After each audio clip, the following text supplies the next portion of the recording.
Baik, selamat pagi teman-teman sekalian. Pagi hari ini kita akan membahas ataupun mendiskusikan mengenai pemasaran asuransi pengangkutan barang ya. Jadi ini sifatnya sharing dan bila mana teman-teman ada pertanyaan ataupun ada sesuatu yang ingin ditanggapi, silakan nggak perlu menunggu sampai presentasi selesai. Kita akan mulai sekarang dan kemudian akan istirahat nanti 10.30 sampai 10.45 dan kemudian semua materi dan itu akan disampaikan lewat email ya. Baik, izinkan saya untuk sharing screen.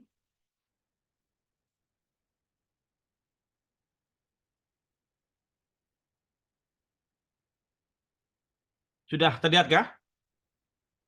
Sudah ya? Mudah-mudahan ya. Baik, jadi ini pemasaran asuransi pengangkutan barang.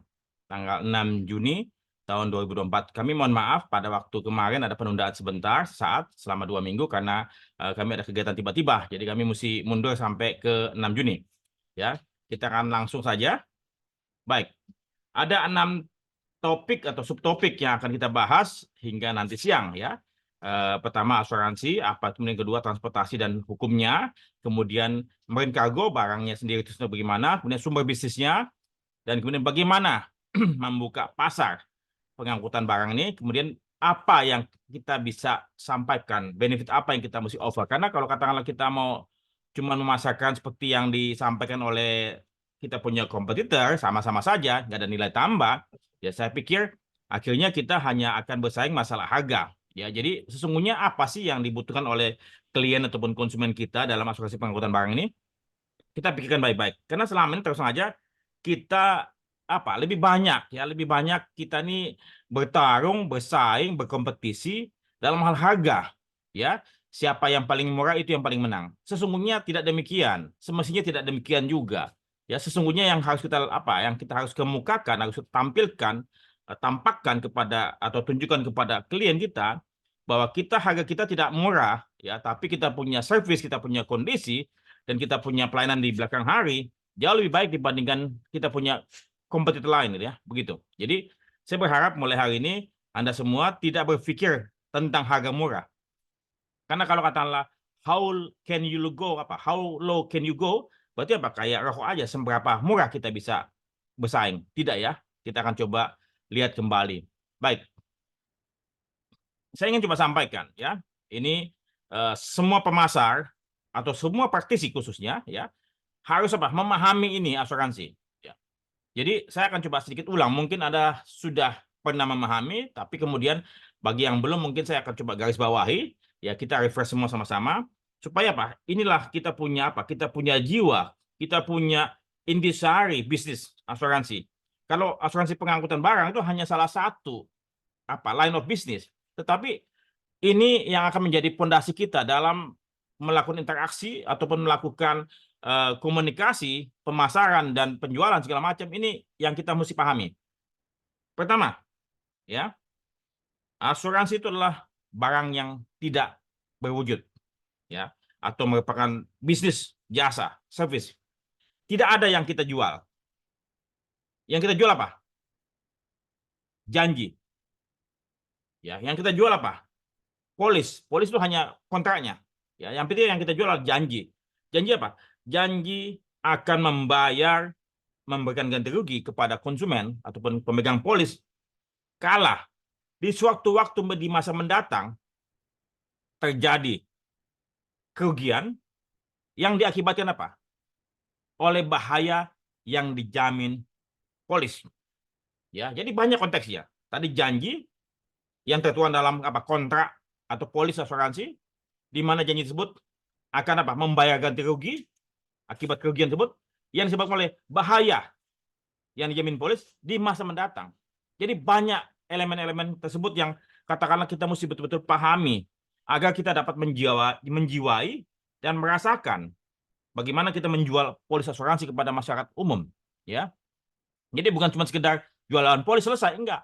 Itu banyak hal-hal yang kita mesti pahami tadi, janji, ya, membayar ganti rugi bila mana terjadi di masa depan musibah yang disebabkan oleh bahaya yang dijamin oleh polis. Nah, itu intangible product ya. Kemudian asuransi adalah sebuah bisnis kepercayaan. Anda tidak mungkin menjual polis asuransi kepada orang yang tidak percaya pada Anda. Mungkin Anda bisa jual aqua, jual pulsa, handphone, jual sepatu, jual baju kepada orang yang tidak Anda kenal. Kenapa? Karena mereka bisa langsung melihat barangnya, kemudian apa? Mereka mencoba, merasakan, kemudian apa? Mencocokkan, dan kemudian membayar. Ya, Anda tidak perlu kenal kepada Anda punya pembeli. Bila mana Anda jual-jual barang yang katakanlah bisa dilihat, bisa dipakai, digunakan langsung. Tapi asuransi apa? Tidak. Tadi janji. Kan nggak mungkin orang percaya kepada Anda bila mana Anda berjanji. Kalau mereka tidak kenal Anda, mereka tidak akan beli. Jadi pada dasarnya apa? Percaya. Nah, bagaimana bisa menimbulkan kepercayaan? Kan tidak mungkin. Anda tiba-tiba datang jualan, mereka langsung percaya. Nggak mungkin. Makanya asuransi itu apa? Mesti harus apa? Tadi kembali lagi. Percaya kemudian apa? Dapat dijual melalui apa? Hubungan. Ya, hubungan yang erat. Ya, relying. Bergantung. Jujur. Ya, dan integritas segala macam ini yang saya mau coba garis bawahi apa. Jadi asuransi harus dilakukan dengan segala macam ini, ya, honesty, sincerity, integrity. Yang selama ini, mohon maaf, sebagian besar dari kita hanya memikirkan apa? Premi, hanya memikirkan produksi, tidak memikirkan apa yang kita jual sesungguhnya yang betul-betul apa? Didasari dengan kejujuran, integritas. Alhasil nasabah banyak ya Pak, banyak yang kecewa. Ya, kenapa? Karena kita tidak memperhatikan apa yang mereka butuhkan. Kita tidak menjelaskan apa yang sebetulnya dijamin dan mana yang tidak dijamin. Kita hanya berpikir diri kita, bagaimana premi tersebut bisa kita hasilkan tanpa melihat apa yang sesungguhnya mereka butuhkan. Jadi, ini hari yang baru yang mestinya Anda sudah merubah sikap Anda. Kemudian apa? Insurance is a long-term business. Ya, seperti sebuah perkataan ataupun pertunangan dan pertemanan, ya, even marriage, ya, should be maintained from time to time. Bahkan perkawinan harus apa? Dipelihara, dijaga, dirawat. Asuransi juga sama. Asuransi bisnis jangka panjang yang harus betul-betul dipelihara, dipupuk, dijaga dengan baik. Kenapa? Karena mencari bisnis asuransi tidak mudah. Ya, tidak mudah mencari bisnis asuransi. Kenapa? Karena tadi kembali lagi, bisnisnya apa? Bisnis kepercayaan kok. Bagaimana bisa membangun kepercayaan? Sulit untuk mendapatkan kepercayaan, tetapi mudah untuk menghancurkannya. Ya, itu mesti pahami ya. Asuransi kalau Anda Anda memahami asuransi, Anda memahami perkawinan yang mesti dijaga atau persahabatan yang mesti dipelihara. Win-win position. Tidak bisa kita mau win terus yang mereka loss, nggak bisa. Bagaimana sebuah persahabatan, sebuah perkawinan kita win, pasangan kita loss? Nggak mungkin. Ya mesti win-win position. Nah ini pun juga asuransi demikian. Kalau enggak, selesai. Pertemanan, persahabatan putus. Perkawinan terjadi perceraian. Bisnis asuransi terjadi pemutusan hubungan. Tidak akan berlanjut. Makanya bisnis asuransi yang saat ini sudah cukup lama, bosan-bosan yang sudah ratusan tahun, itu apa? Nasabahnya erat sekali. Maka apa? Maka punya nasabah itu bukan cuma hanya sekedar nasabahnya saja. Bahkan sampai ke anak cucu, itu mereka memakai asuransi yang sama. Kenapa? Karena hubungan jangka panjang yang mereka pikirkan. Jadi kembali lagi Anda mesti pikirkan, bisa saja ke depan, di kemudian hari, anak Anda masuk ke industri perasuransian. Sama dengan halnya saya punya anak 2, sudah masuk di industri perasuransian. Tidak tanpa saya punya saya tidak pernah memaksa mereka untuk masuk asuransi. Sehingga apa? Anda mesti menjaga reputasi Anda, nama baik Anda. Anda bekerja bukan untuk Anda sendiri saja, tapi untuk keluarga Anda. Mungkin anak-anak Anda akan meneruskan Anda. Ya, pikirkan baik-baik itu untuk mengenai asuransi ini. Sesungguhnya asuransi ini bisnis yang baik, yang mulia. Tapi kenapa banyak orang belum menyukai, belum membutuhkan, belum membeli polis asuransi? Banyak permasalahan. Ya, masalah mereka punya pemahaman, edukasi, literasi yang masih minim. Sehingga apa? Kita mesti bekerja lebih ekstra untuk melakukan edukasi. Terus-menerus, tidak berhenti. Makanya penetrasi kita saat ini dari hampir 4 dekade yang lalu, nggak sampai 5% kita punya penetrasi. Sekitar 1, 2, 3%. Ya, itu terus Mengapa? Karena begitu banyak persoalan. Karena selama ini kita memandang asuransi itu sebagai bisnis yang menguntungkan kita, tapi buat orang lain tidak. Kita hanya melihat sisi kita. Nah, jadi makanya mengapa 7 tahun lalu saya keluar dari industri perasuransian, saya membangun Etikat Academy dengan tujuan apa? Supaya mau merubah wajah, mau merubah mental para praktisi dari dalam. Supaya apa? Industri bertumbuh. Kenapa? Karena kita punya perilaku yang baik. Ya, kita melakukan bisnis kita dengan apa? Dengan hati, ya, dengan kejujuran yang tinggi.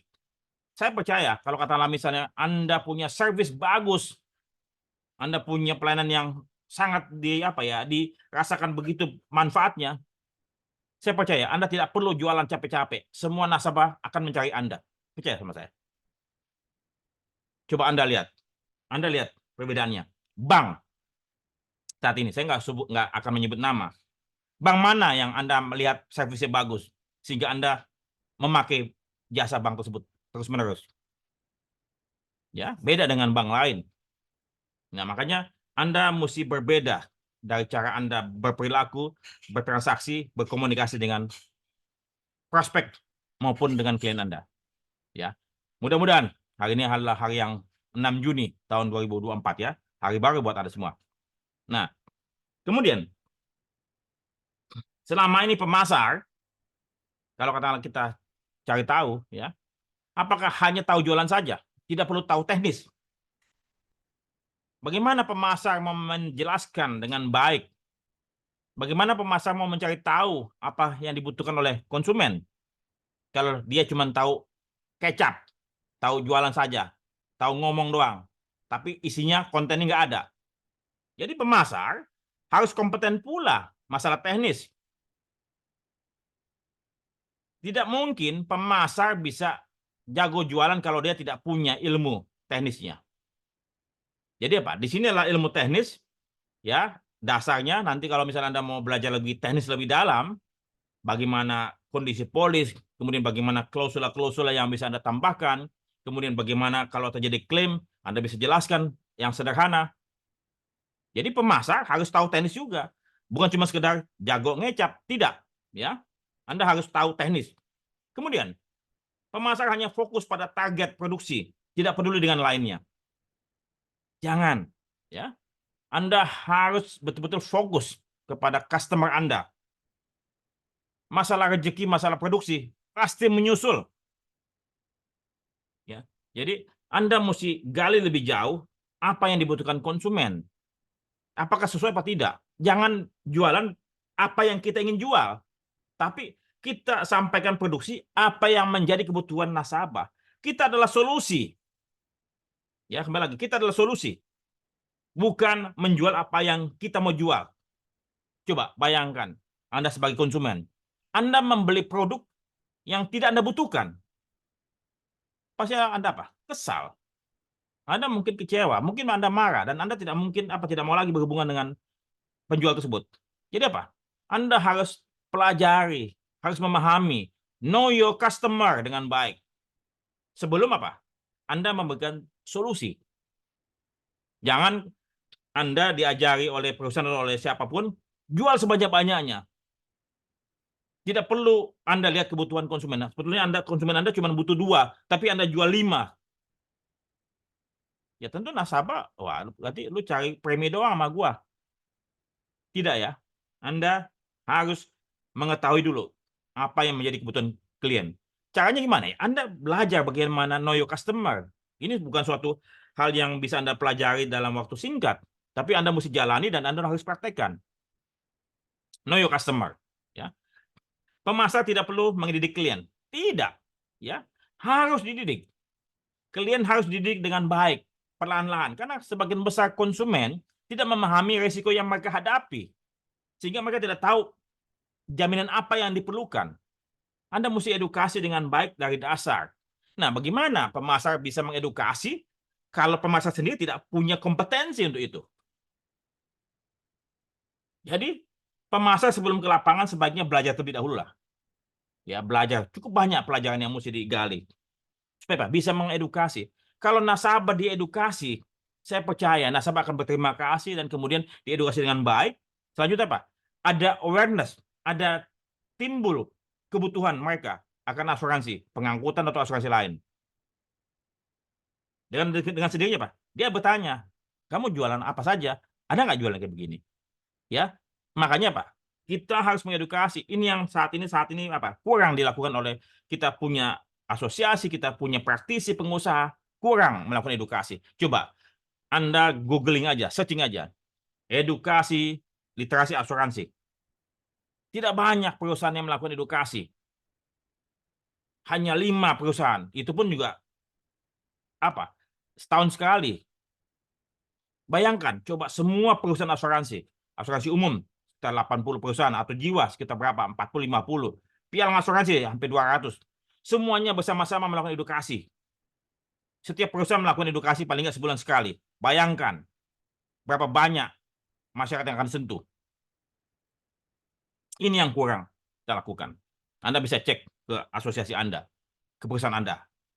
Adakah kita melakukan edukasi untuk meningkatkan literasi mereka agar mereka punya inklusi, mereka punya keinginan tersebut mau membeli, ada. Nah, jadi pemasar harus melakukan edukasi terlebih dahulu sebelum memasarkan.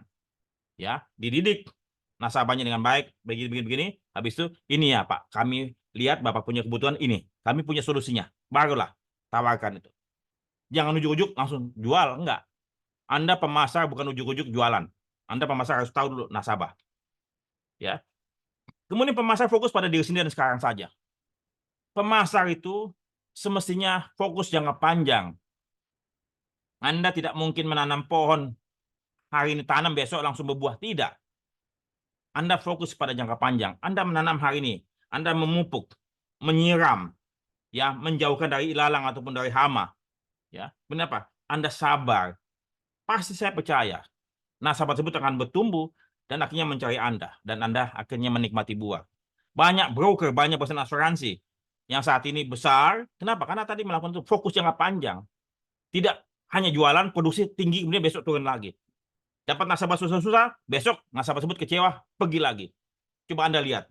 Anda coba perhatikan baik-baik di perusahaan Anda masing-masing. Berapa nasabah Anda yang hilang tahun ini? Perhatikan, hitung saja. Berapa nasabah Anda yang hilang tahun ini? Berapa yang nambah, berapa yang hilang? Hilangnya kenapa? Apakah katakanlah harganya kemahalan? Apakah katakanlah kita punya tanggapan servis kita pada waktu pembelian polis pun juga tidak terlalu bagus? Apalagi pada waktu jadi klaim. Kita lupa memperpanjang dan segala macam. Coba perhatikan, hitung kembali. Berapa nasabah Anda yang hilang setiap tahun ini? Kan capek. Kita dapatin nasabah, hilang lagi. Dapat lagi, hilang lagi. Akhirnya perusahaan kita ya begitu-gitu aja. Ya, bukan tumbuh dengan baik. Kenapa? Karena kita hanya fokus pada hari itu saja. Ya, kemudian kita hanya selama ini memandang klaim itu merupakan suatu musibah. Itu yang katakanlah keliru. Klaim itu bukanlah musibah, tapi apa? Sebuah momen, sebuah peristiwa yang dapat membuktikan kita punya kualitas diri. Apakah janji kita yang kemarin itu dapat dipenuhi? Klaim dapat dijadikan momen untuk memasarkan kita punya perusahaan yang top kualitasnya.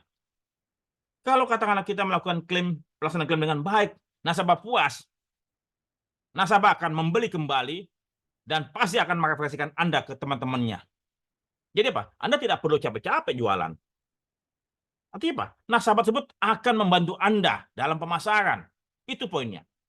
Jadi kembali lagi, klaim Anda gunakan sebagai moment of truth untuk memasarkan perusahaan Anda.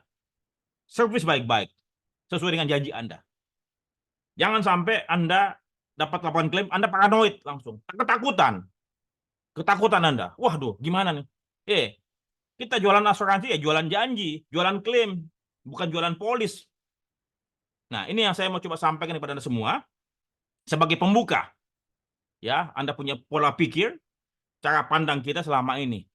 Karena pemasar adalah ujung tombak. Tetapi harus tahu semuanya. Itu yang saya mau coba sampaikan. Oke? Moga-moga Anda tidak terkaget-kaget. Mungkin yang baru pertama kali ketemu saya, waduh, ini kok diajarin kayak begini. Memang asuransi memang suatu apa ya? Saya bilang bisnis yang baik kok, makanya saya tetap percaya. Saya di asuransi ini sejak tahun 1987. Ya. Kenapa? Saya masih percaya masih banyak orang asuransi yang baik dibandingkan yang tidak. Makanya saya berusaha untuk membuat Anda pun juga baik. Oke, saya masuk ke subtopik 2 ya. Transportasi dan hukum.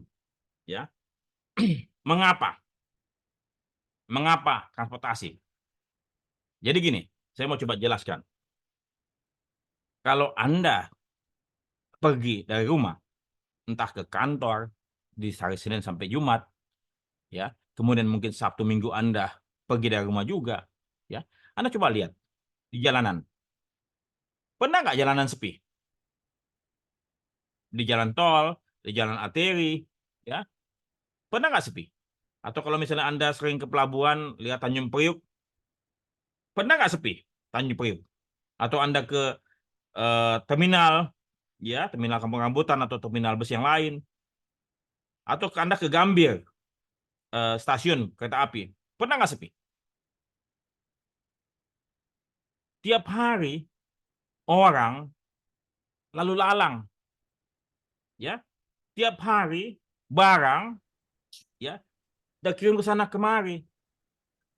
Makanya kontainer-kontainer, mobil box, mobil pickup, tiap hari tuh lalu lalang aja, bolak-balik, bolak-balik, bolak-balik, bolak-balik.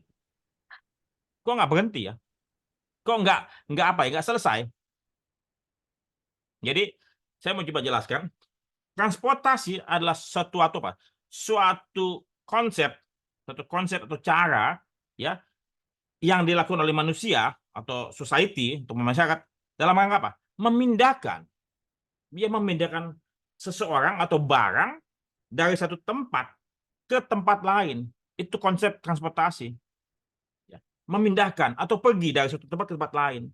Kenapa? Karena barang yang ada di sini, daerah produksi, ya, itu nilai barang tersebut tidak terlampau tinggi, tapi dibutuhkan oleh tempat lain, ya, kota lain, sehingga barang tersebut akan bernilai ekonomis lebih tinggi.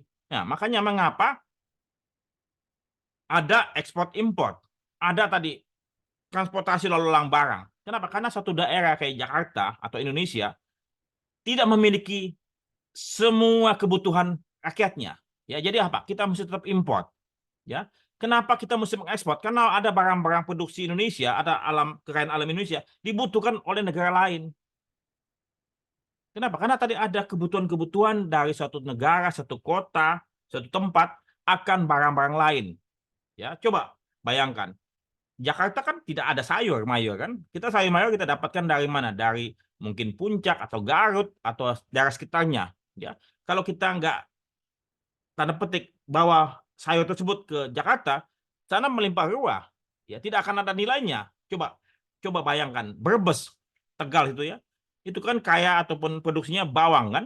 Coba kalau misalnya Brebes mengkonsumsi bawang sendiri, tidak dibawa ke Jakarta atau tidak dibawa ke daerah lain, itu membusuk kasih tentunya bawang tersebut kan. Jadi apa? Mesti dibawa ke kota-kota lain untuk dijual karena nilainya dibutuhkan oleh kota lain. Makanya apa? Ada transportasi.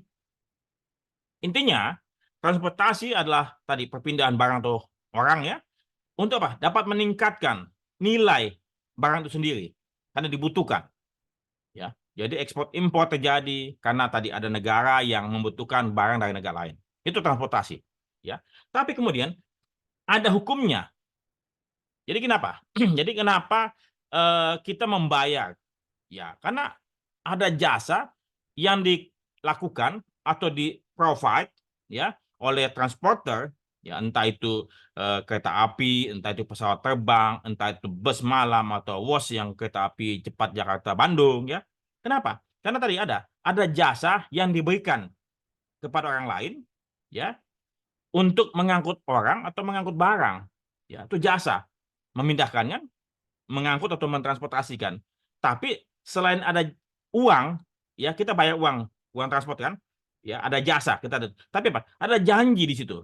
Ada janji dari pihak transporter bahwa mereka akan mengangkut barang kita, ya, dalam keadaan selamat, selamat ya, dan tepat waktu sesuai yang dijanjikan.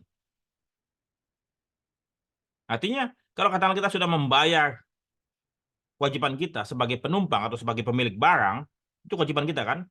untuk membeli jasa dia, jasa pengangkutan atau pengiriman barang tersebut, maka pihak pengangkut ataupun transporter punya kewajiban menjamin keselamatan dan tiba tepat waktu. Itu hukum dasar pengangkutan. Anda tinggal nanti Anda lihat, saya akan coba sampaikan kitab undang-undang hukum dagang dan segala macam, ya. Pada dasarnya itu sebagai basic knowledge, ya, bahwa pengangkut, transporter, pemilik angkutan barang dan segala macam mendapatkan jasa atau uang tambang, uang transport dari kita semua yang mendapatkan, memanfaatkan jasa tadi pengangkutan tersebut. Tapi di balik itu mereka harus menjamin keselamatan dan tiba tepat waktu. Nah, nanti makanya mengapa kita akan coba lihat. Kan tidak semua barang tiba tepat waktu atau tidak semua barang tiba dengan selamat. Ada konsekuensinya. Oke, itu dengan what transportasi, ya. Tadi mengapa? Jelas, ya. Mengapa ada transportasi? Karena tadi ada suatu barang yang dibutuhkan negara lain atau kota lain, ya, untuk dapat meningkatkan nilai. Ya. Mengapa pabrik Unilever hanya membangun pabriknya di Surabaya? Tidak di setiap kota, di Bandung dibangun, di Jakarta dibangun, di Semarang dibangun, ya. Mengapa? Karena kalau misalnya dibangun di setiap provinsi, sangat tidak ekonomis, mahal, ya. Lebih baik apa? Dia bangun pabriknya di Surabaya supaya apa? Dia bisa menjangkau Indonesia Timur dan juga bisa menjangkau Indonesia Barat.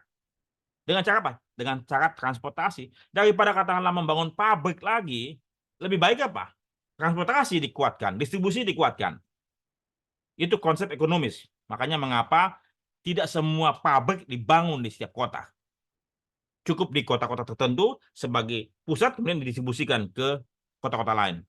Itu, makanya transportasi penting itu. Kenapa? Karena tidak semua pabrikan dibangun di setiap kota. Dan diperlukan apa? Transportasi.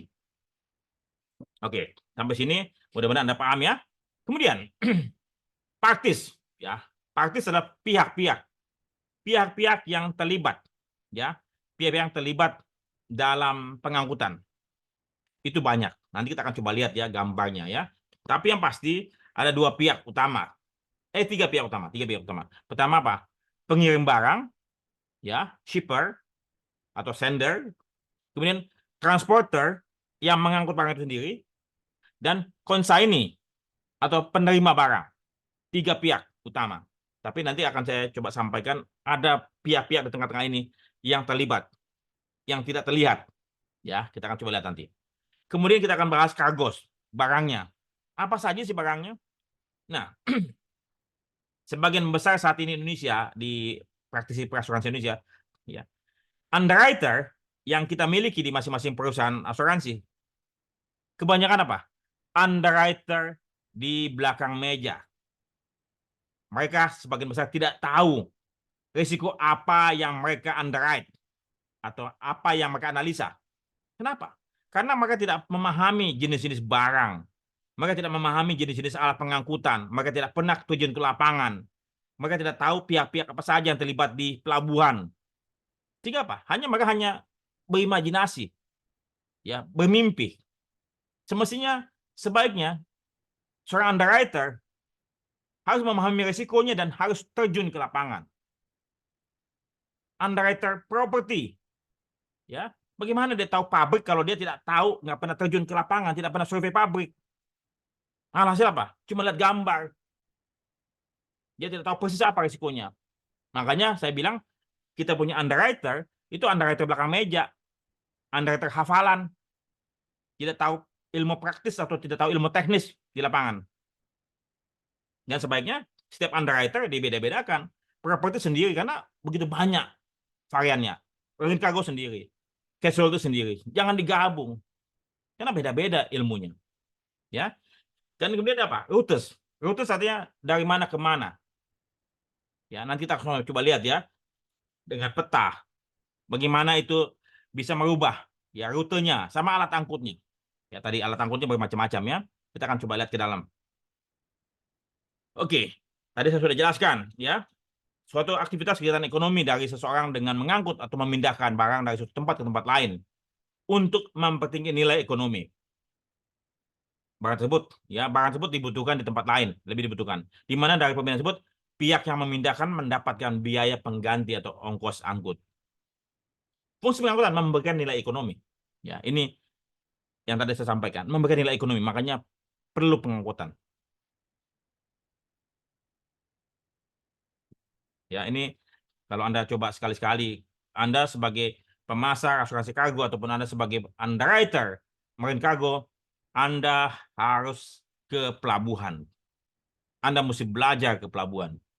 Anda mesti lihat siapa-siapa yang ada terlibat di pelabuhan. Ya, saya percaya orang klaim pasti sudah pernah ke pelabuhan, tapi underwriter mesti ke pelabuhan supaya tahu kacamatannya jelas. Ini suasana pelabuhan dan banyak pihak-pihak yang terlibat di sini. Kalau Anda belum pernah ke pelabuhan, ya sebaiknya cobalah Anda ke pelabuhan dan Anda belajar dari sana. Lihat Anda ya, jalanan tidak pernah sepi. Ya, mobil ke sana kemari, kayak setrikaan, bolak-balik, bolak-balik, bolak-balik. Kenapa? Karena memang itu. Anda pun juga tiap hari bolak-balik dari rumah ke kantor, dari kantor ke rumah, bolak-balik setiap hari sampai Senin sampai Jumat ya. Begitupun juga sama supir kontainer, supir bus, supir box segala macam. Ini mereka bolak-balik tiap hari. Mereka menjadi rutinitas tiap hari Jakarta Surabaya, ya. Ini mereka lakukan ini. Kenapa? Karena ada barang yang dipindahkan. Nggak pernah sepi. Makanya bisnis kargo itu sangat baik. Nanti kita akan coba lihat kenapa Anda mesti coba beralih ya sedikit memalingkan muka dari properti ke kargo atau dari motor vehicle ke kargo. Karena kargo ini dia punya bisnis jauh lebih baik. Kita lihat ya. Nah, di sini disebutkan pada waktu seseorang mengangkut barang atau menitipkan barangnya untuk dipindahkan ke tempat lain ya, entah pakai shipperman atau memakai perusahaan pelayaran apa, memakai transportasi apa, forwarders apa, ya disebutkan dalam pelaksanaan pengangkutan barang masing-masing perusahaan mengeluarkan bukti pengangkutan barang. Ya, jadi tentu pada waktu Anda kirim barang, kan Anda apa? Menerima resi atau tanda terima bahwa Anda mengirim barang lewat mereka atau lewat dia. Ada tanda terima. Dan di situ ada biaya ongkos angkutnya. Tertera, ya, nama Anda siapa, tujuan pengiriman kemana, siapa penerimanya, dan nomor teleponnya. Anda pun juga nomor telepon jelas ya. Kemudian barangnya apa, ya. Kemudian ditimbang barangnya. Coba, Anda mau pakai yang ekspres atau yang reguler? Ada biayanya. Kalau Anda mau ekspres, same day pengiriman pasti lebih mahal. Kenapa? Karena itu yang prioritas. Kalau yang lain, ya gabung sama yang lain. Ya, ada contract of affreightment, kontrak pengangkutan. Anda mesti lihat itu. Dan di situ ada jelas hak dan kewajiban.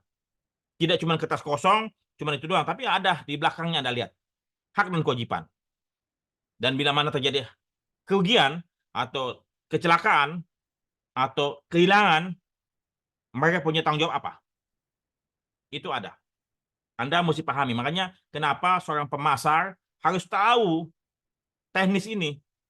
Kalau enggak, mereka cuma apa? Jualan tong kosong, nggak ada isinya. Ya. Jadi itu ada kontrak affreightment. Setiap Anda mau kirim barang, pasti ada kontraknya. Mana kontraknya? Anda mau nitip barang ke mana? Ke supermarket. Kan Anda dapat nomor kan? Dapat nomornya tuh. Apapun itu, Anda titipkan. Anda mau servis mobil, Anda mau servis komputer, Anda servis handphone, ada tanda terimanya. Tempat apa? Anda menitipkan untuk servis. Ya.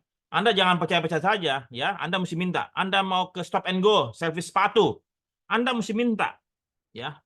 Dia punya tanda terima bahwa ada. Jangan percaya begitu saja, karena suatu ketika bisa saja orang ganti, Anda lupa segala macam, Anda tidak punya, ya, kontrak tadi, tanda terima bahwa barang Anda sedang diservis atau sedang akan dikirim. Mesti ada tanda terima.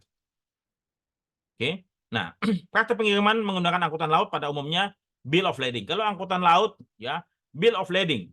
Ini BL singkatannya. Itu dikeluarkan oleh siapa? Oleh perusahaan pelayaran, pemilik kapal, kayak misalnya Samudra Indonesia, ya, atau dulu ada namanya Jakarta Lloyd, ya. Kalau misalnya Anda kirim lewat Pelni atau Pelni, itu bill of lading adalah suatu tanda terima barang Anda telah kirim lewat apa? Lewat perusahaan pelayaran. Ini tentunya karena lewat perusahaan pelayaran pasti apa, barangnya besar, bukan cuma paket-paket kecil. Ya, Anda nggak mungkin Anda bawa paket kecil, Anda ke Pelni. Nggak, Anda mesti ke konter-konter biasa saja. Jadi mereka yang akan apa gabungkan dengan yang lain-lain, ya. Nah, kalau lewat lewat udara namanya AWB, Airway Bill. Yang keluarkan siapa? Perusahaan penerbangan. Ya. Itu adalah dokumen yang perlu Anda mintakan pada saat penutupan barang. Pengangkutan barang ya, baik itu lewat udara maupun lewat laut. Ada dokumen tersebut, AWB-nya, maka ataupun BL-nya. Makanya Anda coba lihat dalam polis. Anda dalam polis, makanya Anda juga mesti lihat polis tuh, pemasarnya. Anda lihat polis asuransi pengangkutan barang, ya. Ada nggak tuh BL-nya? Ada. BL number. Siapa yang keluarkan? Ada. ETA-nya, estimate time arrive. Ada ETD-nya, estimate time of departure. Kapan itunya? Berangkatnya, kapan tibanya. Jadi sebagai pemasar, apalagi sebagai broker mestinya Anda mesti tahu itu semua.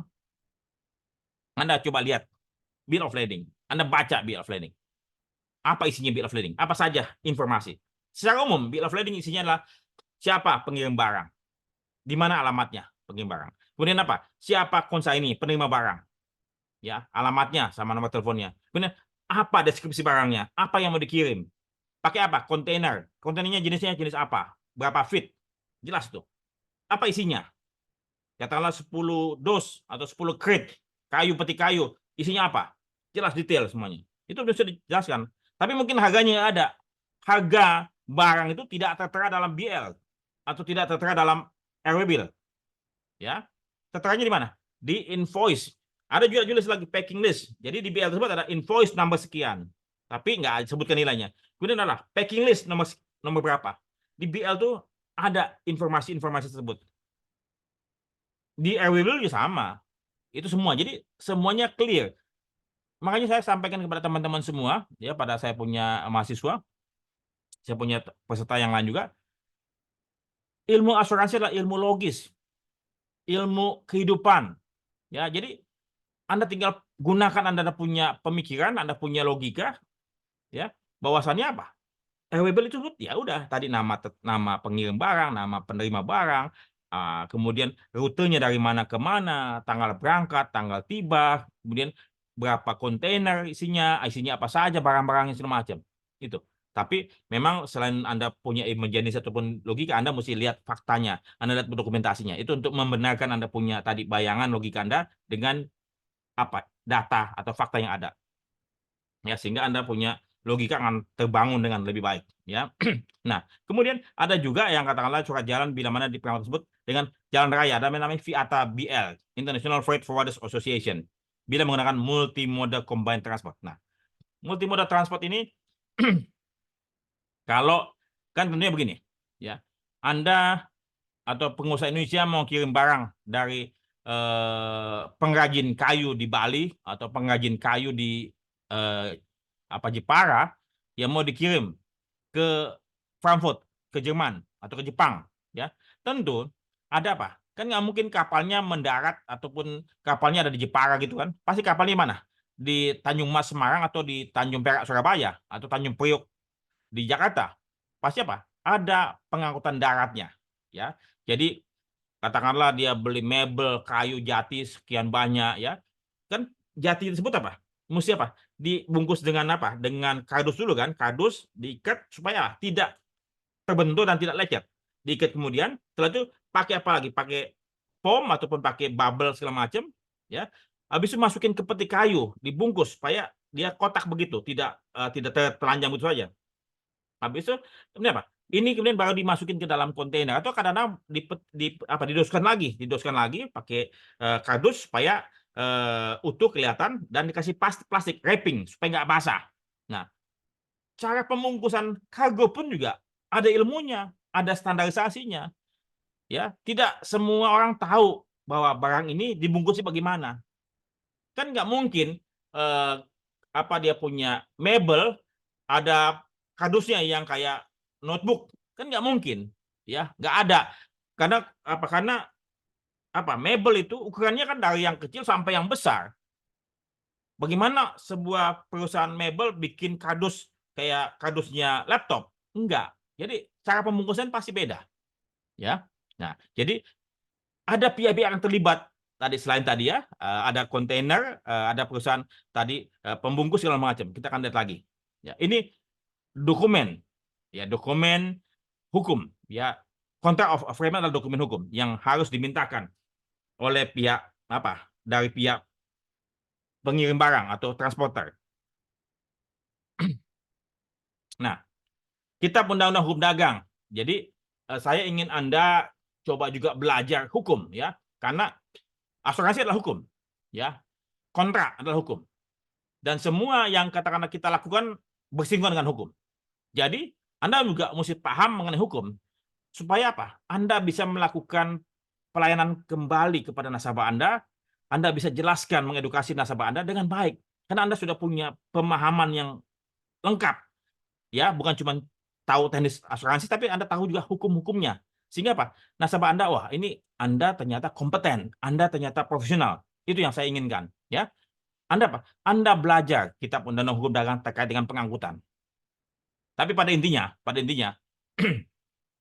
setiap pengangkut punya kewajiban tadi, mengangkut dalam keadaan selamat dan tepat waktu. Kalau ada kegagalan, pasti ada apa? Ada sanksi. Ya, ada sanksi. Tapi dia bisa membatasi. Maka punya tanggung jawab hukum. Maka bisa membatasi. Coba kita lihat nanti ya. Nah, sini sebutkan.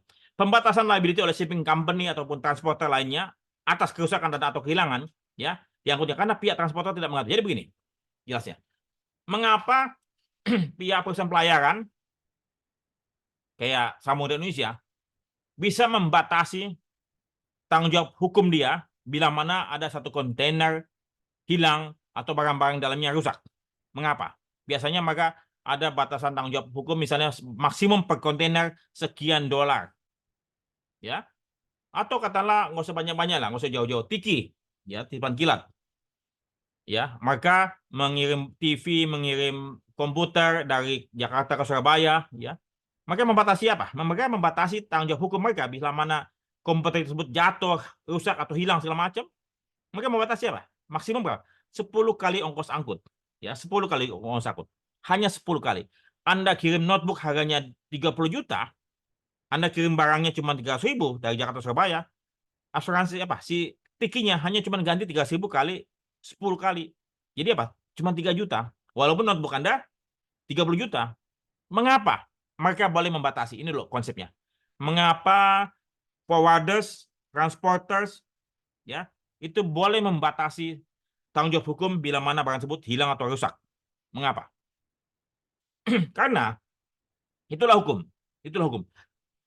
Mengapa? Karena mereka tidak memeriksa apa isinya tersebut. Kan kita coba kirim barang, laptop kita sudah bungkus. Apakah mereka tahu laptop kita memang masih bagus, masih berfungsi atau tidak? Kan mereka nggak periksa. Coba bayangkan saja, bila mana titipan kilat pada waktu orang mau kirim barang, pihak titipan kilat memeriksa isi barangnya. Bapak jadi Bapak tolong bungkus di tempat kami supaya kami bisa lihat barang Bapak masih bagus apa enggak. Tolong cek, colok masih nyala apa enggak. Coba dioperasikan, masih nyala apa enggak. Kan enggak demikian. Coba kalau semuanya diperiksa secara detail satu persatu, itu yang ngantri kirim barang banyak. Bagaimana mungkin?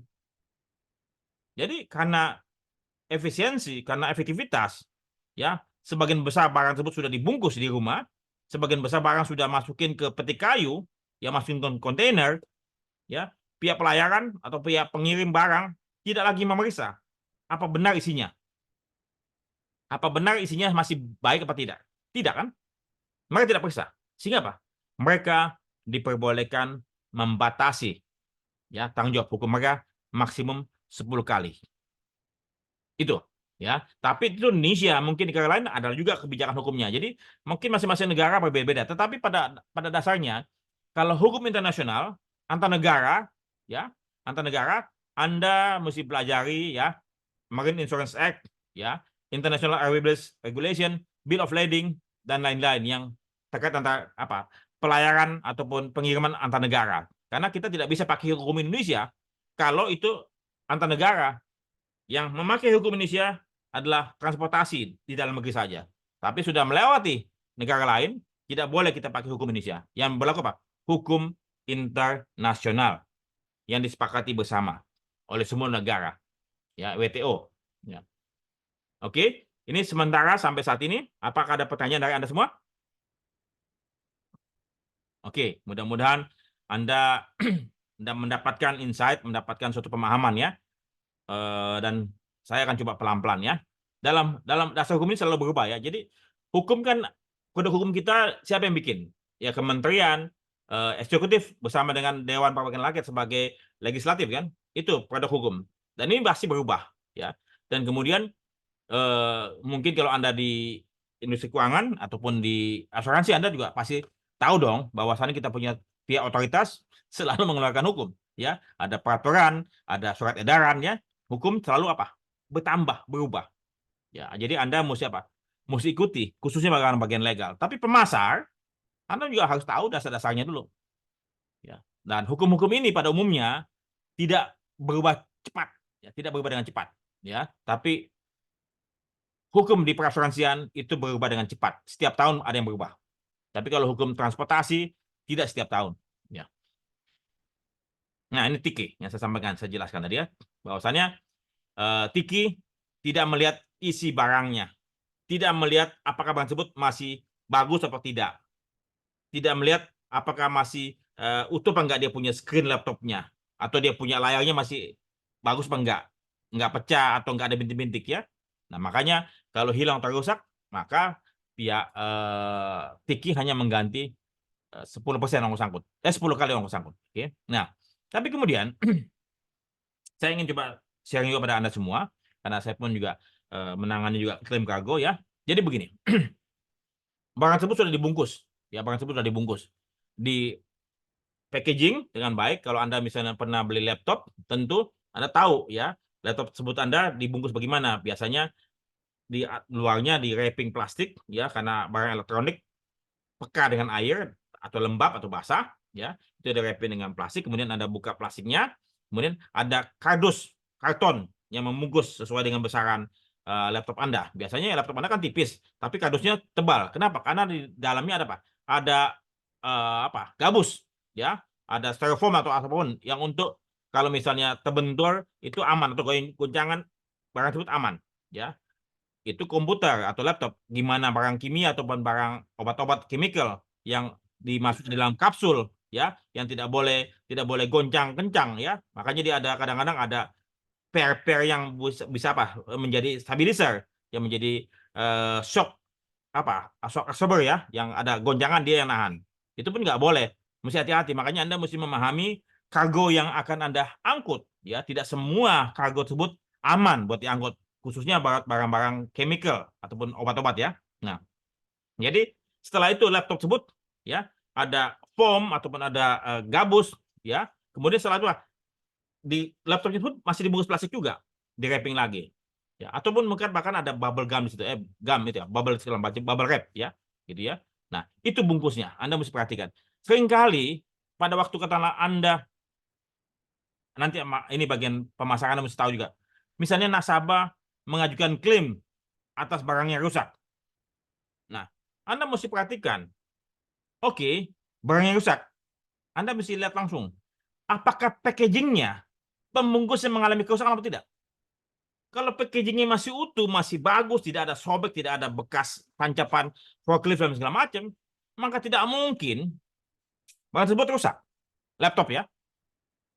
Nah, jadi Anda secara logika, selain tadi Anda perhatikan pada waktu pengiriman, Anda punya pada waktu terjadi klaim, kalau kardusnya masih utuh, tidak penyok, tidak terbentur, ya, dan kemudian si nasabah mengajukan klaim laptopnya pecah, itu suatu hal yang mustahil. Ya, Anda juga mesti perhatikan dulu. Oke, tadi kita sampai ke transportasi dan hukumnya. Sekarang kita kargos. Tadi saya sampaikan kembali lagi.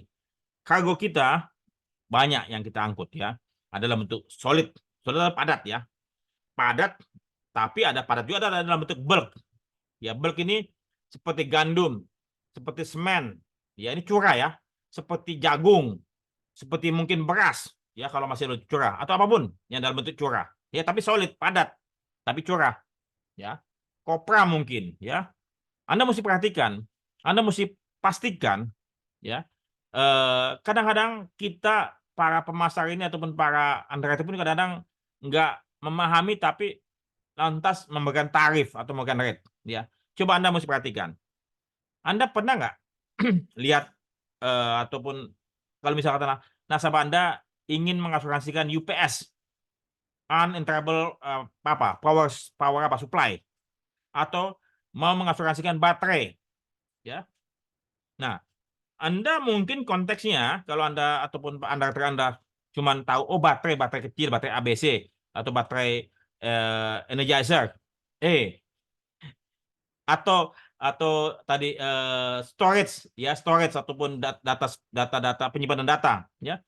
Nah, Anda mesti perhatikan, tanyakan, ya, Pak, Bapak punya barang itu, mohon maaf Pak, itu storage boleh nggak Pak? Kami tahu dimensinya, ukurannya, sama weight dan beratnya. Karena UPS, uninterruptible power supply, ya, ataupun baterai, ya, yang kalau katakan kita cuma tahu baterai ABC, ya, itu baterai itu ada yang segede kulkas, ya, dan beratnya mungkin ton. Maka lebih baik apa?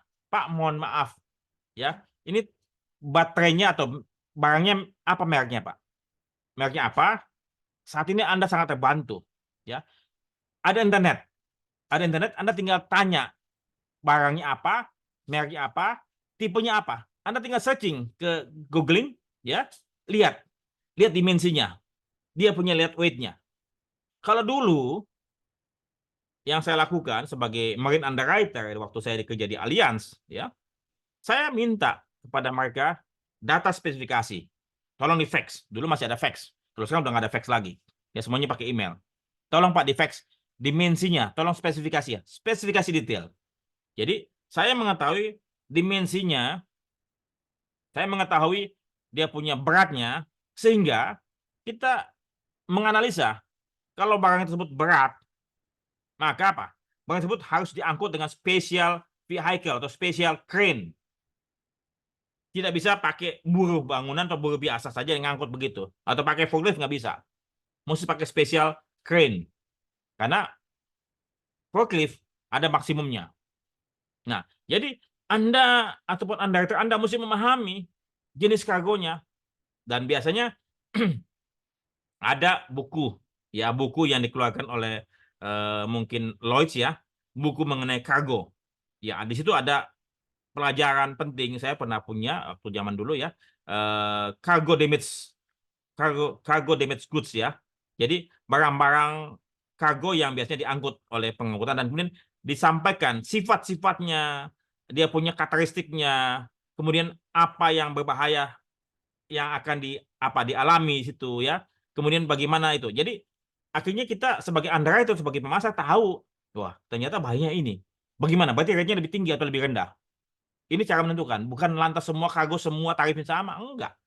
Beda kargo, beda tarif, ya. Jadi Anda mesti memahami kargo itu sendiri. Solid, oke. Bulk, oke. Ya, kalau bulk pasti tentunya apa? Alat angkutnya berbeda. Entah pakai apa? Pakai alat angkut kapal tuh kalau misalnya dia pakai ada tank-tank itu di dalam, ya. Tentunya apa? Ini mesti dibersihkan terlebih dahulu. Nanti ada poison ataupun ada kecampuran, ada apa ya? Semacam tercampur dengan yang lain, akhirnya musnah ataupun rusak semua. Ya, Anda mesti perhatikan betul-betul dengan. Jadi kargo akan menentukan pakai kapal apa. Kan Anda tidak mungkin atau orang dia ngangkat minyak, ya. Kan nggak mungkin pakai pakai kapal biasa, pakai apa? Pakai kapal tanker, ya, untuk liquid, ya. Untuk liquid termasuk gas juga. Mesti apa? Kapal khusus. Tidak mungkin pakai kontainer biasa, ya, yang pakai pakai wooden crate, kemudian pakai packaging karton dan segala macam. Enggak, dia mesti ada alat penyimpan khusus baru dimasukin. Belum lagi kalau frozen goods, ya, itu mesti pakai apa? Mesti pakai refrigerator, ya, itu mesti ada. Nah, jadi Anda mesti memahami kargonya itu dulu. Bukan cuma katakanlah, oh, suku cadang, oh, mesin, oh, mebel, enggak, kargo macam-macam, ya.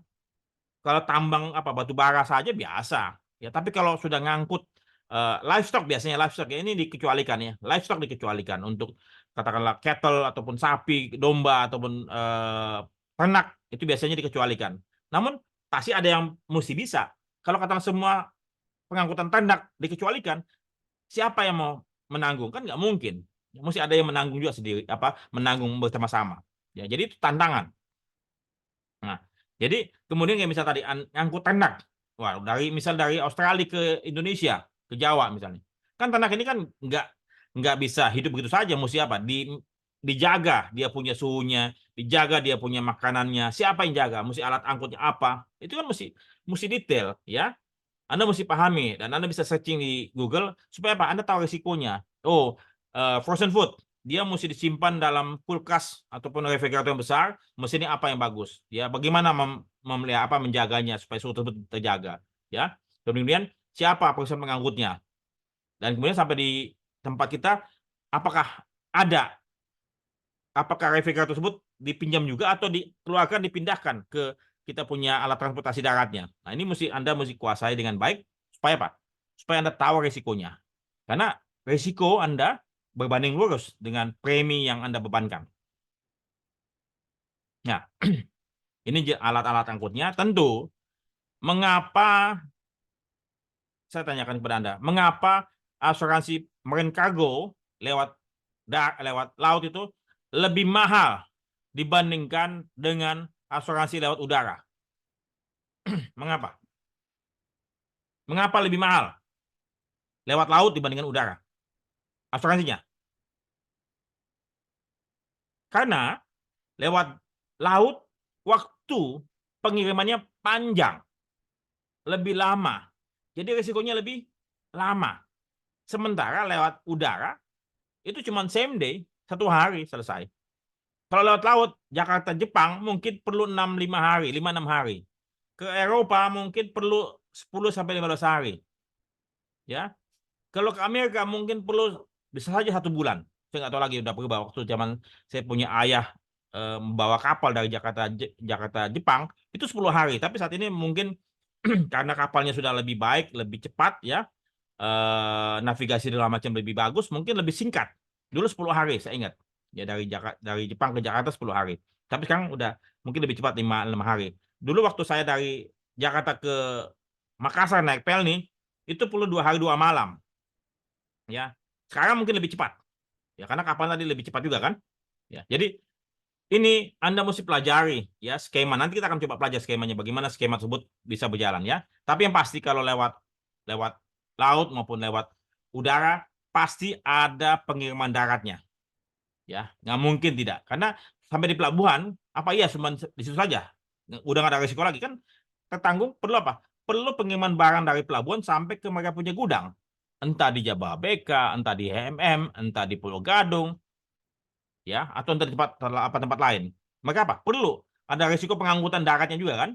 Dari pelabuhan sampai ke mereka punya lokasi gudang. Jadi apa? Artinya multimoda, ya, gabungan antara beberapa pengangkutan.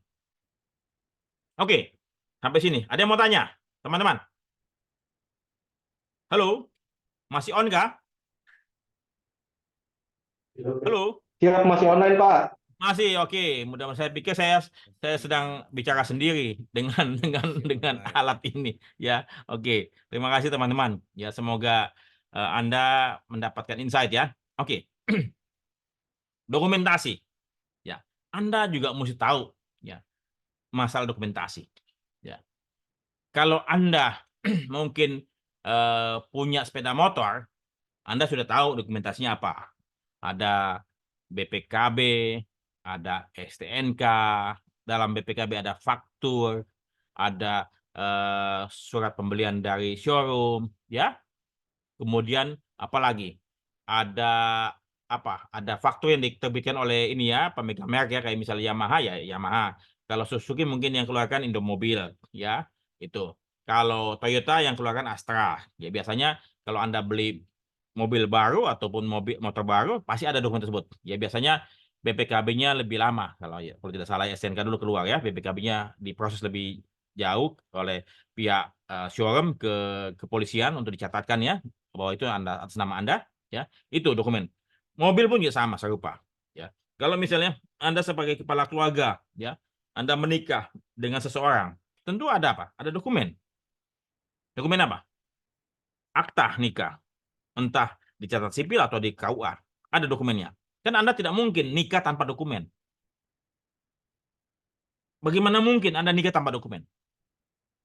Hanya foto saja, ini gue kawin nih. Gue kawin sama dia. Foto doang. Tapi dokumen negara nggak ada.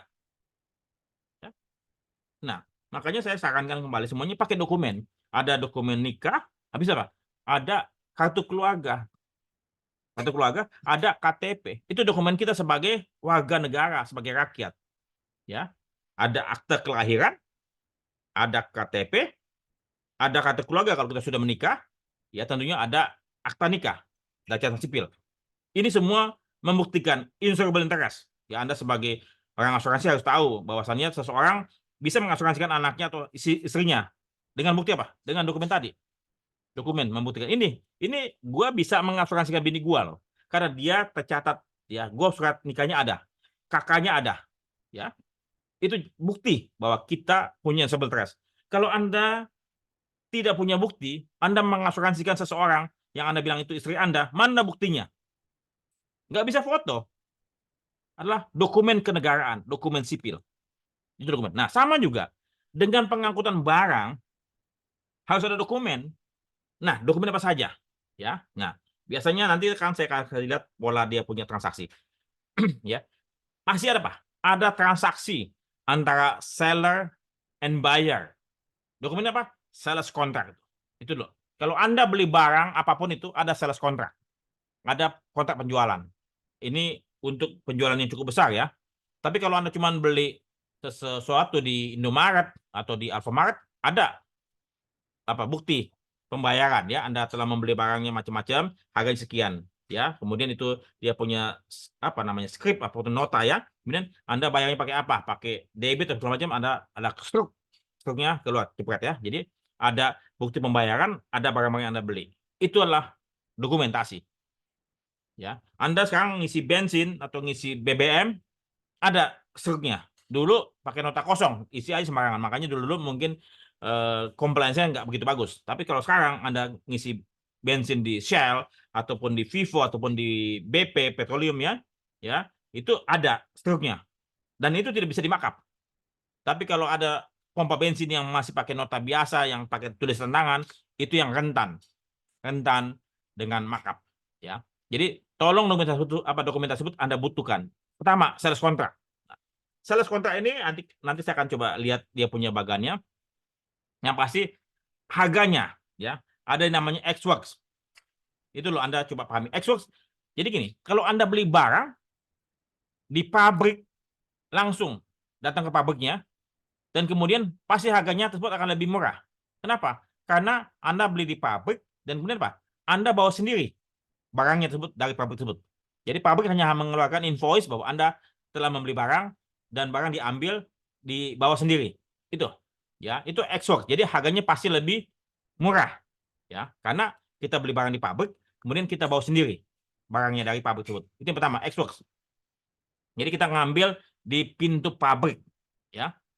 Dan ada surat jalan, mesti ada surat jalan, ada invoice, ada surat jalan ya. Supaya mobil Anda bisa keluar di mana di pintu gerbang ada tanda terima. Ini surat barang, surat keluar barang ya, bukan cuma hanya invoice saja, tapi ada surat tanda jalan keluar barangnya. Nah, kemudian ada FOB, free on board. Ya, free on board ini artinya apa? Kalau katakan ini biasanya untuk pengangkutan laut ya. Bahwa barang tersebut Anda terima di atas kapal. Artinya apa? Anda bayar harga barang tersebut plus ongkos angkut darat. Jadi dari pabrik dia sampai ke pelabuhan. Ya. Jadi pasti lebih mahal harga barang plus harga ongkos angkutan darat di kota awal, di kota asal. Itu pasti lebih mahal. Free on board. Jadi si seller dibebaskan dari tanggung jawabnya bila mana barang tersebut sudah tiba di atas kapal. Free on board ya. Jadi pembeli yang menyewa atau mencari perusahaan pelayarannya. Ya, jadi si seller tidak mencari perusahaan pelayarannya, si buyer lah yang mencari perusahaan pelayarannya dari negara asal ke negara tujuan. Ya, itu free on board. Oke, yang berikutnya lagi CNF, cost and freight. Artinya apa? Seller, ya, harganya apa? Harga ex-works plus harga ongkos angkut darat plus harga uang tambang kapal. Pasti lebih mahal uang tambangnya kan, ada uang tambang kapal dari ongkos angkut dari misal Jepang ke Tanjung Priok, ya. Jadi ada 3 elemen tuh, harga barang, harga ongkos angkut daratnya dari pabrik dia ke pelabuhan, sama ongkos angkut laut uang tambang nih. Jadi cost and freight, 3 elemen. Oke. Kemudian yang keempat, cost, insurance, and freight, CIF. Jadi ada 4. Harga barang itu sendiri, ongkos angkut darat dari pabrik dia ke pelabuhan di negara asal, kemudian ongkos tambang, pengangkutan uang transportasi pengangkutan pelayaran laut ya, itu, sama insurance. Jadi apa? Insurance-nya dibeli di negara asal, tadi di Jepang. Jadi ditutup di Jepang. Ya, ini cost, insurance, freight. Tentunya harganya pasti lebih mahal yang CIF. Ada 4 elemen. Ini dulu ya. Jadi seller menjual semuanya. Jadi si buyer tahu beres. Ya, tahu beres bahwa barang tersebut sudah dikirim dari pelabuhan, dari pabriknya ke pelabuhan, plus juga ada ongkos lautnya, kapalnya, plus asuransi. Nah, kita coba lihat ya. Coba lihat ya. Biasanya CIF ini cost insurance freight. Berarti ada polisnya ya. Berarti di CIF ini ada polis asuransinya. Ya. Biasanya kalau katakanlah kita lihat ya, polis itu ada dia punya rute hanya berdurasi dari gudang mereka ya, dari gudang mereka di Jepang, kemudian dilanjutkan sampai ke pelabuhan ya, kemudian sampai kemana lagi? Pelabuhan dari Jepang ke Jakarta, Tanjung Priok, titik. Jadi hanya warehouse to port Tanjung Priok. Biasanya umumnya. Coba Anda lihat ya, kalau misalnya Anda punya nasabah yang membeli barang dari luar negeri, importir ya, apapun itu, ya. Anda lihat polis asuransi yang mereka beli. Pasti apa? Warehouse to port. Sehingga nasabah Anda mesti membeli lagi inland transit dari pelabuhan Tanjung Priok menuju ke Jababeka atau ke MM2000. Berarti apa? Mesti 2 polis. Ya, polis yang dari luar negeri ke Tanjung Priok dan inland transit dari Tanjung Priok menuju ke Jababeka atau ke gudang mereka. Ya, itu. Anda mesti pahami dulu, Anda garis bawahi dulu. Ini adalah kunci. Ini kunci yang saya sampaikan. Ya. Kemudian buyer. Ini buyer mengeluarkan apa? Nanti kita akan coba lihat petanya ya atau mappingnya. Biasanya buyer mengeluarkan ke bank, opening bank namanya, opening bank. Jadi kalau katakan misalnya importingnya dari Indonesia, dia beli barang dari Jepang, pasti datang ke bank devisa, katakanlah lebih mudah, Bank of Tokyo. Ya, dia buka LC, letter of credit. Anda mesti tahu apa itu letter of credit. Letter of credit adalah sebuah dokumen perbankan, ya, sebuah dokumen perbankan yang dimintakan oleh importir ya kepada bank atau kepada bank devisa ini yang mencatatkan bahwa saya membeli barang dari Jepang berdasarkan sales kontrak ini, ada sales kontraknya ya, dari ini transaksi seller buyer, ada sales kontraknya. Saya membeli barang dari siapa? Sellernya, tulis namanya. Jadi dialah yang penerima letter of credit ini. Jadi si katakanlah Akita Sang ya, dialah, atau mungkin katakanlah Toyota lah, Toyota. Dia beli mesin Toyota dari sana. Jadi yang mendapatkan apa? Letter of credit inilah Toyota. Ya, disebutkan apa barang-barangnya? Disebutkan. Letter of credit ini dikeluarkan oleh bank devisa yang isinya kurang lebih sama dengan sales kontrak. Ini sales kontraknya nih, ya. Ini dia punya letter of credit sama. Ya, nanti saya akan coba jelaskan. Biasanya apa? Biasanya sales kontrak itu apa? Si buyer ngomong sama si seller, saya mau beli barang ini. Seller kasih penawaran sekian harganya. Oke, saya setuju yang ini. Boleh nggak dinegosiasi? Oke. Jadi akhirnya Biasanya isi sales contract itu adalah siapa pembelinya, siapa penjualnya, di mana masing-masing alamatnya. Kemudian apa yang dia beli, jenisnya, tipenya, spesifikasinya, ya.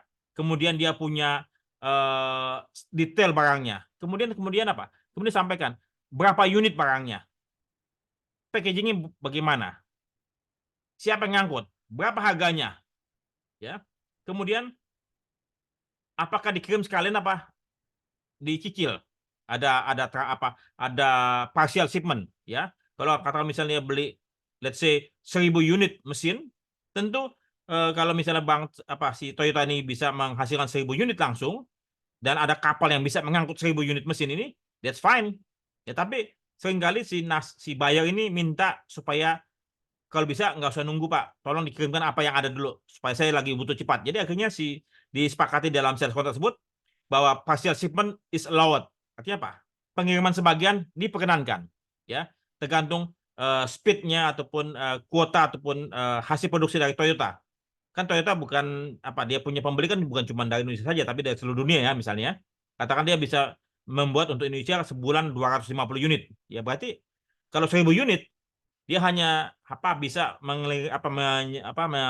menyelesaikan mereka punya order dalam waktu 4 bulan.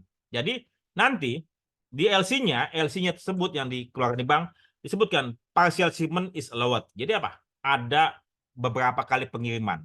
Jadi sales contract itu akan terbaca, akan terrefleksi di dalam LC. Ya coba nanti Anda lihat letter of credit, Anda cari aja di googling ya. Nah, itu dikeluarkan oleh issuing bank atau opening bank.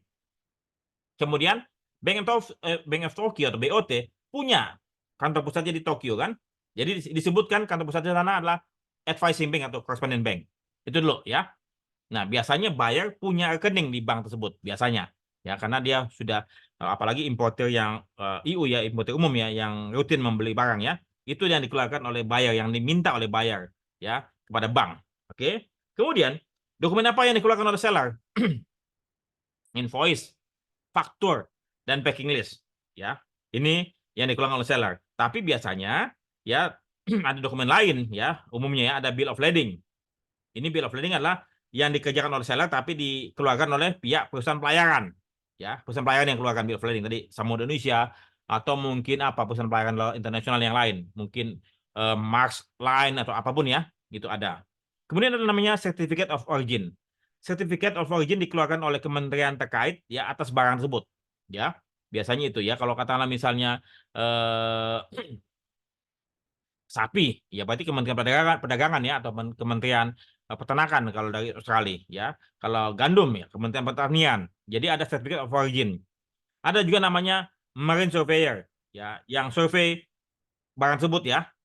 Nah, kemudian ada namanya Independent Surveyor. Jadi begini, saya coba jelaskan sedikit ya, Independent Surveyor. Biasanya kalau katakanlah si pihak supplier ataupun pihak seller menjual barang tersebut ya cukup banyak dan kemudian pasti dia berkonsultasi dengan pihak forwarders ya yang mendesain merancang pengiriman barang ya, kemudian dia sampaikan saya mau kirim barang 250 unit mesin Toyota. Pasti tentunya forwardersnya akan tanya berapa dimensinya. Oh, 250 sekian dimensi. Oke, berarti dia akan kalkulasi. Berarti Bapak perlu 7 kontainer ukuran sekian atau cukup dengan 3 kontainer tapi ukurannya lebih besar.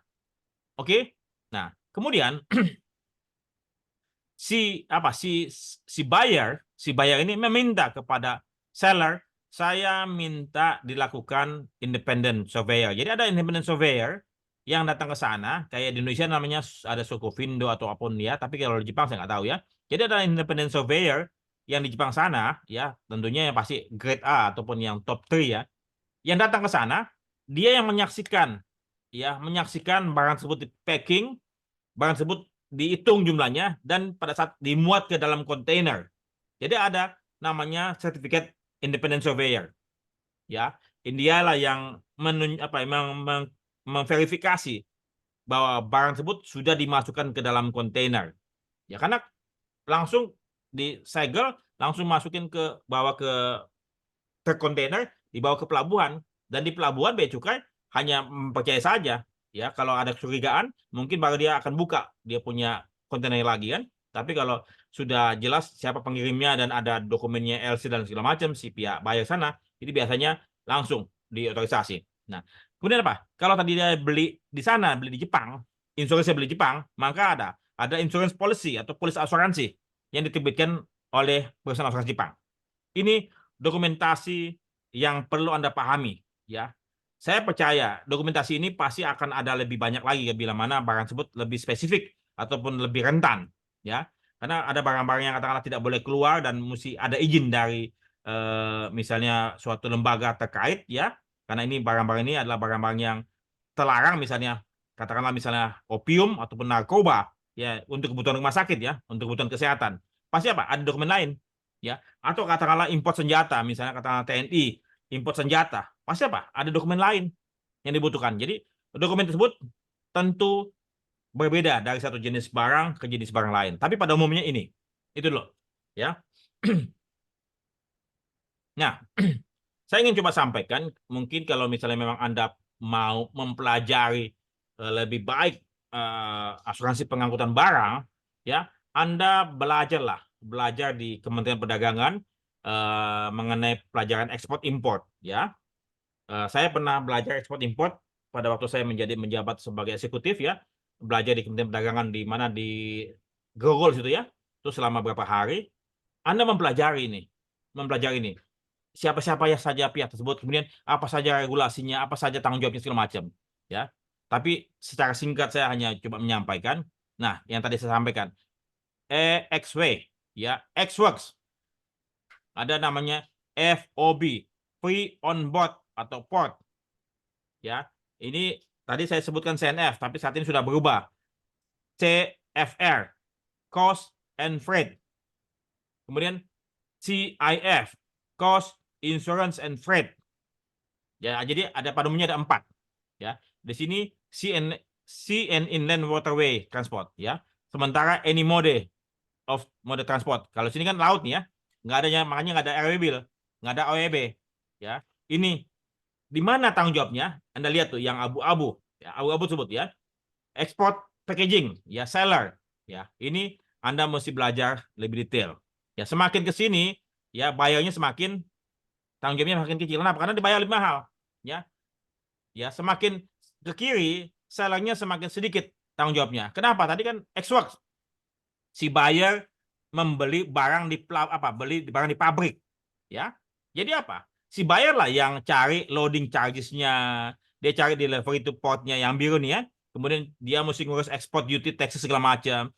Jadi ngurusin origin terminal charges segala macam. Itu biru nih, ya, tanggung jawabnya si buyer. Sementara abu-abu tanggung jawabnya si seller, gitu. Nah, ini obligation and charges, kewajiban dan biaya. Semakin ke kanan, ya, sellernya semakin banyak obligasinya, tapi biayanya buyer makin mahal. Ya, ini konsep. Ya, Anda mesti belajar Incoterms. Anda bisa download aja Incoterms PDF, ya. Anda mesti belajar nih. Kalau marketing nggak tahu ini, sebaiknya belajar dulu, ya, sebelum jualan. Oke. Sebelum kita akhiri sampai jam 10.30, saya mau jelaskan sedikit, ya. Tolong Anda perhatikan baik-baik, ya. Yang tadi saya sampaikan dijelaskan di depan mengenai dokumentasi. Nah, di sini ada market. Jadi buyer ini B buyer, S seller, mereka bertemu di mana? Bertemu di suatu konvensi atau suatu pameran atau suatu entah di Jakarta atau di Indonesia. Kan kadang-kadang ada pameran-pameran di JCC ataupun di Kemayoran segala macam, kan ada pameran dagang, ya. Itu mereka ketemu di situ, di pasar. Nah, kemudian setelah mereka negosiasi, sedang deal dan segala macam, timbullah secara singkatnya, udah cocok, sepakat, bikinlah namanya sales contract, ya, di bawah S dan B tersebut, sales contract, ya. Oke, setelah itu tentu kewajiban buyer menghubungi opening bank, ya. Saya coba garis bawah tadi, sales contract tersebut ke bawah, ke kanan, ke kiri, letter of credit. Jadi si buyer menghubungi opening bank untuk menerbitkan letter of credit. LC ini atas nama siapa? Atas nama seller. Ya, LC ini atas nama seller. Karena nanti dia yang terima uang. Nah, sementara seller apa? Mesti memproduksi barang. Setelah siap, ya, dia menyiapkan di packing dan dimasukin kontainer, ya, sesuai dengan apa? Sales kontrak tadi ya, sesuai dengan sales kontrak yang telah disepakati. Berapa banyak? 250 dulu atau langsung 1000, ya. Intinya apa? Si buyer maupun seller ini itu melakukan tanggung jawabnya masing-masing. Nah, jadi si buyer datang ke Bank of Tokyo, katakanlah dia keluarkan menerbitkan LC, katakanlah 10 juta US dollar. Ya, katakanlah nilainya tadi 10 juta US dollar. Ya. Nah, si buyer ini kadang-kadang punya rekening di mana, di bank tersebut, ya. Nah, si bank ini tanya, "Bapak mau kami danai berapa? Pakai duitnya bank berapa? Pakai duit bank Bapak berapa?" Jadi kalau si buyer ini, "Saya minta fasilitasi LC dari Bapak sebesar," tadi 10 juta kan, "sebesar 7,5 juta US dollar." Maka yang 2,5 juta US dollar itu dananya diambil dari buyer, ya, dari rekening buyer, ya, yang ada di bank tersebut. Jadi atau mungkin dia nggak punya bank, nggak punya rekening, dia store duit 2,5 juta ke opening bank.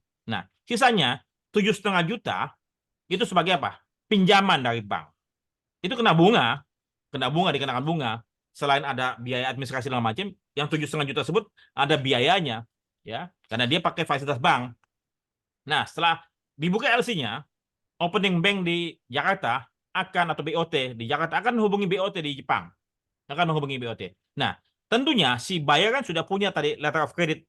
Dia sampaikan kepada seller, "Nih, seller, gua sudah terbitkan LC-nya nih, ya, atas nama lu. Tolong lu segera penuhi." Saat ini LC-nya sedang menuju ke Bank of Tokyo Jepang. Oke? Bank of Tokyo Jepang, advising bank, akan menghubungi siapa? Akan menghubungi seller. Seller, Akita-san, ada LC atas nama Anda sebesar 10 juta US dollar. Tolong Anda penuhi semua permintaan yang ada dalam LC ini. Ya, si Akita-san udah tahu karena semuanya kan tertulis dalam sales kontrak, ya. Dan kemudian juga sudah diberitahu ada LC-nya dari buyer ke seller tadi kan sudah tahu. Nah, si Akita-san ini sudah memproduksi dan kemudian menyiapkan pengiriman barang sesuai dengan apa? Ketentuan tadi sales kontrak tersebut. Di packingnya bagaimana, kemudian pakai alat angkut apa, kapan, berapa banyak, itu sudah tahu. Jadi si seller ini datang ke apa? Ke pelabuhan. Ini Xworks ya, ada jelas Xworks, ada Free on Board, ada Cost and Freight, sama ada CIF ya. Gitu. Nah, jadi si seller tahu. Jadi dia penuhi semuanya, ya, dia penuhi semuanya, dan kemudian dia siapkan dokumen yang telah didapatkan dari perusahaan-perusahaan lain untuk dibawa kepada siapa? Dibawa kepada BOT Jepang. Dibawa kepada BOT Jepang, ya. Ini dokumennya yang Anda minta, Bang. Oke, setelah dokumennya tersebut diverifikasi oleh bank ini kan nggak ke pelabuhan. Bank ini tidak ngecek barang tersebut sudah dikirim apa belum. Dia hanya mendasarkan dokumentasi. Ya, bank ini melihat dokumennya sudah oke, sudah diverifikasi, sudah oke, langsung apa? Banknya membayar. Kalau dia partial shipment, dia membayar sesuai dengan pengiriman barang. Dia membayar kepada siapa? Seller. Sebesar tadi 25%, 250, ya sudah. Berarti 20%, berarti 2,5 juta dibayarkan, ya. 2,5 juta sampai selesai, ya, sampai 4 kali. Nah, jadi bank ini tidak memeriksa apakah si seller sudah mengirim barang apa belum, dia hanya lihat dokumen, ya. Nah, dokumen ini ya disampaikan oleh advising bank kepada opening bank. Nah, opening bank sampaikan duit. Jadi tadi sebelum katakanlah si advising bank bayar ke seller, si opening bank sudah bayar tadi 2,5 juta US dollar. Kalau katakanlah dikirim semuanya, berarti apa? Sudah bayar tuh 10 juta ke Tokyo Bank Jepang, BOT Jepang, udah dibayar 10 juta. Si sellernya udah terima pembayaran, tuker dong. Ini gua kasih dokumen ke bank, gua terima 10 juta. Ya. Nah, advising bank ini sampaikan dokumen ini ke opening bank, dikirim pakai DHL ataupun pakai apa. Nah, seller udah kasih tahu, bro, yang di Jakarta, gue udah kirim lo barang lo ya. Ini dokumennya, gue udah sampaikan ke bank, kopi-kopinya nih. Si buyer tahu ya bahwa barang tersebut sedang dalam perjalanan dari Jepang ke Jakarta. Nah, kemudian si buyer menghubungi ke bank, bang di Jakarta, barang gua sudah dalam perjalanan, ya. Mungkin sebentar lagi dokumen yang asli dari Jepang, ya, akan diterima oleh lo, ya, oleh bank di Jakarta. Nah, Assalamualaikum. ya, silakan, Mas Andi. Oh. Tiga. Baik. Nah, kemudian saya selesaikan dulu ya materi ini ya. Nah, setelah itu dokumen asli sedang dalam perjalanan dari Jepang ke Jakarta lewat antara advising bank ke opening bank. Nah, si B udah tahu ya. Kemudian saat tiba di Jakarta, surat tersebut ya, suratnya sudah tiba terlebih dahulu, tapi barangnya masih di tengah laut ya. Barangnya masih di tengah laut, tapi dokumennya sudah tiba terlebih dahulu. Karena biasanya apa?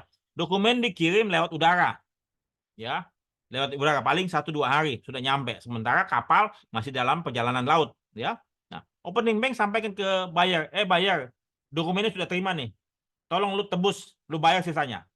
Nah, si buyer ini datang ke opening bank ya, opening bank, selesaikan sisanya tadi, dia dapat fasilitas 7,5 juta kan, dia mesti bayar 7,5 juta ya, kalau dia ada duit, kalau enggak dia cicil lah gitu, berarti pinjaman lagi ya. Nah, dia bayar, dia terima semua dokumen aslinya dari opening bank. Dia terima asli dokumen bank, ya opening bank sebut terima dokumen asli. Apa saja tadi yang dokumen tadi kan saya sampaikan.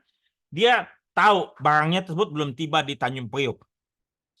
Nah, dia akan verifikasi ke pelabuhan apa perusahaan pelayaran kapan kapalnya tiba. Biasanya bisa di track tuh ya, bisa di tracking kapalnya tiba tanggal sekian. Dia akan follow up lagi, ya telepon. Nah, setelah kapalnya tiba pada esok hari, dia sudah sudah menghubungi para deputi petugas untuk dapat standby di pelabuhan untuk mengeluarkan barang tersebut dari pelabuhan dengan membawa dokumen-dokumen asli tadi. Nah, jadi barang tersebut tiba di pelabuhan, di bea cukai segala macam, diperiksa dong semuanya. Semua udah oke, kemudian ada dokumen aslinya, sudah oke, terutama untuk barang-barang yang katakanlah tidak berbahaya ataupun sedang tidak dalam garis merah ataupun red zone ya. Biasanya bea cukai ada tuh, ada yang green, ada yellow atau ada red zone. Kalau pada waktu zaman red zone, semua barang di pelabuhan tidak boleh keluar dulu, sedang ada verifikasi dulu. Kalau mungkin banyaknya penyelundupan, banyaknya ilegal import ataupun ekspor ya, gitu. Nah, kalau misalnya pada waktu zaman green zone ya atau green time itu barang itu cepat keluar. Nah, si bea cukai itu pun di pihak pelabuhan meminta dokumen asli, verifikasi, barang ini dari packing list jelas, kontainernya jelas, oke. Silakan keluar setelah membayar segala macam pajak ya. Nah, setelah itu si pihak buyer ya membawa barang tersebut dari pelabuhan. Dari pelabuhan yang ada kapal ini, ada barang tersebut keluar dari pelabuhan. Ya, dari pelabuhan ya. Keluar dari pelabuhan ya untuk menuju ke 3 gudang ini, 3 tempat ini. Nah, di situ selesai ya. Asuransinya biasa tadi saya sampaikan, asuransi luar negeri, makanya kenapa saya sebutkan cost insurance and freight ini cuma sampai ke Tanjung Priok nih. Cuma sampai ke Tanjung Priok ya. Kenapa? Karena sebagian besar polis-polis yang dibeli dari luar negeri hanya sampai pelabuhan Tanjung Priok. Jadi warehouse to port, sehingga Anda mesti menawarkan lagi polis inland transit dari Tanjung Priok menuju gudang dia, entah di Bandung, entah di MM atau di Jababeka. Ya. Ini sekilas mengenai skema ya, skema dokumentasi, skema barang tersebut berjalannya bagaimana. Oke, sampai sini apakah teman-teman ada pertanyaan? Teman-teman, apakah ada pertanyaan? Atau Anda siapkan pertanyaan ya? Ada Pak Putu? Silakan.